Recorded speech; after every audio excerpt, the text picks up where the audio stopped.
Hi, my name is Alyssa McCulloch, and this is a reading of Jodi Piccoults' book, My Sister's Keeper. I think this was an important book because of the medical ethical issues it talks about, creating life for a specific purpose, and I think that's why they banned it.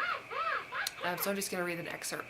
On the other hand, I was born for a very specific purpose. I wasn't the result of a cheap bottle of wine or a full moon or the heat of the moment. I was born because a scientist managed to hook up my mother's eggs and my father's sperm and come up with a specific combination of precious genetic material. In fact, when Jesse told me how babies get made, and I, the great disbeliever, decided to ask my parents the truth, I got more than I bargained for. They sat me down and told me all the usual stuff, of course, but they also explained that they chose little embryonic me specifically because I could save my sister Kate. We loved you even more, my mother made sure to say, because we knew exactly what we were getting. It made me wonder, though, what would have happened if Kate had been healthy?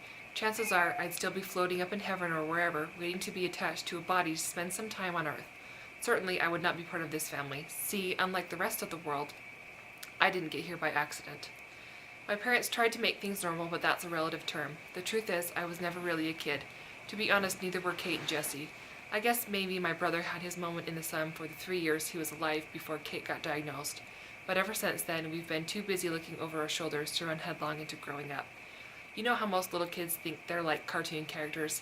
If an anvil drops on their head, they can peel themselves off the sidewalk and keep going? Well, I never once believed that. How could I, when we practically set a place for death at the dinner table? Kate has acute promyelocytic leukemia. Actually, that's not quite true. Right now, she doesn't have it, but it's hibernating under her skin like a bear until it decides to roar again. Molecular relapse and granulocyte and portocath. These words are part of my vocabulary, even though I'll never find them on an SAT. I'm an allogenic donor, a perfect sibling match. When Kate needs leukocytes or stem cells or bone marrow to fool her body into thinking it's healthy, I'm the one who provides them. Nearly every time Kate gets hospitalized, I wind up there too.